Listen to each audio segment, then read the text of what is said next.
Hello!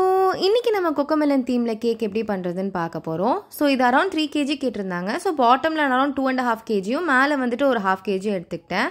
Since reference இமேஜில் top portion வந்து ரொம்ப சின்னதாக இருந்ததுனால கேஜி வந்து கம்மி பண்ணிவிட்டு பாட்டமில் வந்து அதிகமாக பண்ணிக்கிட்டேன். ஸோ இந்த கேக்கோட டின் நான் வந்து 9 inch and 5 inch யூஸ் பண்ணிக்கிட்டேன். நடுவில் ஸ்பேஸிங்க்கு வந்துட்டு அவங்க டாப்பர்ஸ் இருந்ததுனால நான் ஸ்பேஸ் கொஞ்சம் ஜாஸ்தியாக வேணும்னு நான் அதுக்கேற்ற மாதிரி பிளான் பண்ணிக்கிட்டேன். எதுவுமே ஃபாண்டன்ட் வேணாம், எல்லாமே வந்து பிரிண்டபிள் டாப்பர் போதும்னு சொன்னதுனால க்ளவுட்ஸ்லேருந்து கொக்கோமெலன்லேருந்து ரெயின்போலேருந்து எல்லாமே வந்து நான் பிரிண்டபிள் டாப்பர்ஸே எடுத்துக்கிட்டேன்.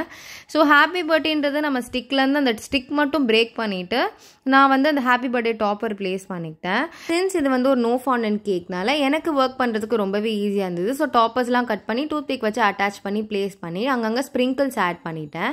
கேக் முடிக்கும் போது என்னையே அறியாமல் ஒரு சாட்டிஸ்ஃபேக்ஷன் இருந்துச்சு. உங்களுக்கும் இந்த கேக் பிடிச்சிருக்குன்னா கமெண்ட் செக்ஷனில் ஒரு ஹார்ட் கமெண்ட் பண்ணுங்கள். தேங்க்யூ.